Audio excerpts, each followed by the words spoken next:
everyone, and welcome to the 2 Acre Homestead. My name is Lisa, in case we have not met. And I am so excited to have you guys here today. Today is, as of the filming of this, is the first day of spring. That means the weather's cold. It's a little bit cold out here, but that's okay. And it's a little bit windy here in these parts. It gets windy like that every single spring.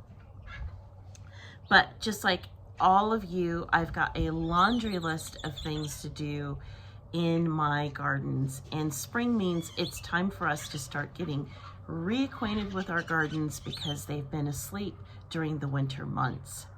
So with that laundry list of things that I have to do, there are things like raking up leaves, amending garden beds, planning out new beds. There's just a lot of things that need to get done this year, this spring actually, before we really hit the ground running. I'm super excited to have some of my plants out today. As you just saw, I've got some of my my tomato plants that I started indoors back in the month of February. And then I have some of my okra plants that have been started. They got started, let's see, also in the month of February. So they are getting pretty big, and I'm excited to get them out of our growing area. And hopefully eventually, once the all danger of frost has passed, which for us is April 15, once that's all passed, then we can go ahead and throw things out into the gardens. But I know a lot of you are new to gardening. And for those of you that are new to gardening, I want to give you guys a warm welcome. Welcome to the world of gardening. It's so exciting, isn't it? But there's a lot of things to think about when you're new to gardening. And gardening, if you're new, it can be just a little bit overwhelming. And with the things that we see going on in the world today, I'm sure a lot of you want to start gardening because, you know, the prices of things are just absolutely ridiculous. And it just will help financially if you can put just a few things out in your gardens and have some food security on your own. And so today I wanted to talk to you guys, especially those of you who are new. I wanted to welcome you and talk to you a little bit about how to have a successful garden. Well, gardening is hard work, to be sure. Over the years, I've had so many people say to me, oh, that's a lot of hard work. It's really hard to get to grow most of your own food. Why would you want to put yourself through that? How do you work so hard doing that? And the truth of the matter is, it is a lot of hard work, but it's worth it. And just because something's hard doesn't mean it's not worth it. Doesn't mean that it doesn't have value. Actually, it's just the opposite. When we work hard, sometimes it's because there's a lot of value to whatever we're working hard at. And when we work hard in our gardens, that means we're working hard at getting good nutrition into our families' bellies. We're doing things that may, by growing a garden, it's a lot less expensive than going to a traditional grocery store. And you don't have to worry about supplies. You don't have to worry about the supply chain, rather, because all you have to do is simply walk out your back door and there's your grocery store.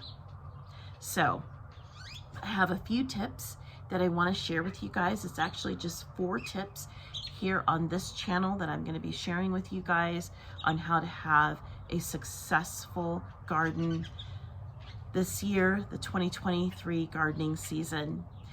Now, to hear more, you'd want to check out our podcast, the 2 Acre Homestead, and it's going to have the same title as here, the YouTube channel, and that is Successfully Gardening. So, without further ado, let's get on to our 4 main tips. Tip number 1 is soil health. You really want to check out your soil. It doesn't matter if you're growing in ground or if you're growing in raised beds. The health of your soil is very important because that's where the roots of your plants grow. Healthy soil means nutritious food, means stronger plants, and it means more nutrition on your family's plate. Poor soil means terrible plants, low bounty, in other words, a low harvest, and then you're not going to have as much nutrition in your family's plate. So what do you do to go about having a healthy soil? No matter what it is that you're doing, whether you're growing in ground or not. Well, the first thing that you want to do is you want to get your soil tested, especially if you're growing in ground. Get your soil tested. You can simply go to Amazon.com, get a simple soil test there, or you can go to your local extension office, wherever in whatever county that you live in, if you're here in the United States. Go ahead, get your soil tested. Your soil test is going to tell you exactly what's missing in your soil. So let's say, for example, your soil shows that you are very high in nitrogen but very low in potassium. Well, that means that your plants are going to produce lots of leaves but very, very little as far as any fruits. So if you're trying to grow tomatoes, okra, or any sort of vegetable or fruiting plant, you're not going to get a very high yield. So basically, you're going to be wasting your time because you're going to have all of this nitrogen and very little bit of potassium. But you wouldn't know that unless you had a soil test. So get a soil test.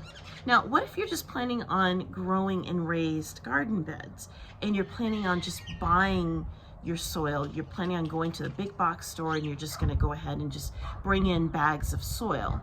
Well, that's all well and good, but you want to make sure of a few things.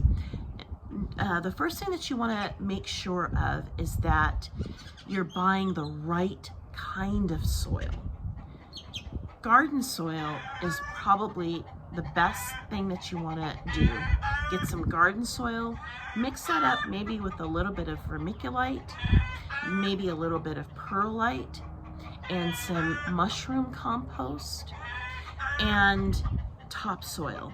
Mix all of that together, and that should give you a good roundabout healthy mix of soil.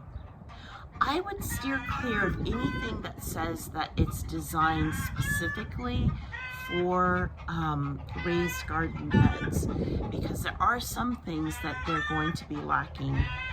For example, good drainage. That's why you want the perlite and the vermiculite. And nutrition. That's why you want the garden soil. And you want the mushroom compost. You want things that are going to be breaking down in that soil.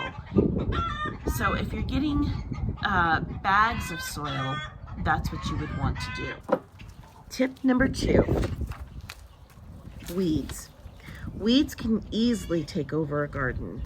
Whether you plant in ground or in raised beds, you need to keep up with the weeds. Pull them out when they're young and tender. And when they're young and they're tender, they're easy to pull up on an everyday basis. And you want to do this daily as much as you possibly can. Walking your garden every single day is a good way to see how your plants are doing and take care of those pesky weeds when they are young. Also, you may want to invest in putting down some cardboard or weed fabric to keep the weed pressure at bay. Tip number 3, don't plant more than what you think you can handle. I know, tip number 3 is really hard. It's so easy as gardeners to get so excited for this new year, and we want to just grow everything, especially if this is year 2 or 3 for you, because you've seen the success of the previous years and now you want more. But sometimes more isn't best. Quality over quantity. Plant and garden as much as what you can handle. And that's different for every person. So what I can handle may be different for what you can handle. But the key is plant what you can handle, because burnout, especially in the gardening community, is a real thing. Tip number 4, quality over quantity. This principle can be applied in so many aspects of gardening, from our choice of quality seeds, to our choice of soil, to our choice of how many seeds we're going to be planting. You want things in your garden that are going to bring you success, and you choose those things by choosing the highest quality of what you can afford. Quality does not necessarily mean expense. Many people get that confused. Quality simply means the best that you can afford, the best thing that is going to work for your garden. The quality of your garden is going to affect the quantity. It's going to affect your yields. So the better your quality, the better your yields. So if you have a small garden, let's say you can only garden on a back patio, you might actually wind up producing more than somebody with a large garden, because of your quality, the quality of your soil, the quality of your plants are better than somebody who's choosing to plant in poor soil with poor plants and not amending that soil correctly. You might actually, with a small garden, be able to produce way more than somebody with a large garden. Well, I hope these tips helped you tremendously.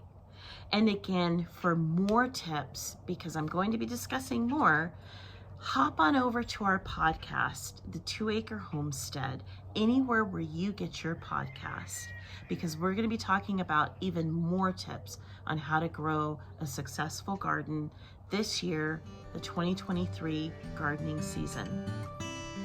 Well, I hope that this video finds you and your family safe and well. And until next time, be safe out there.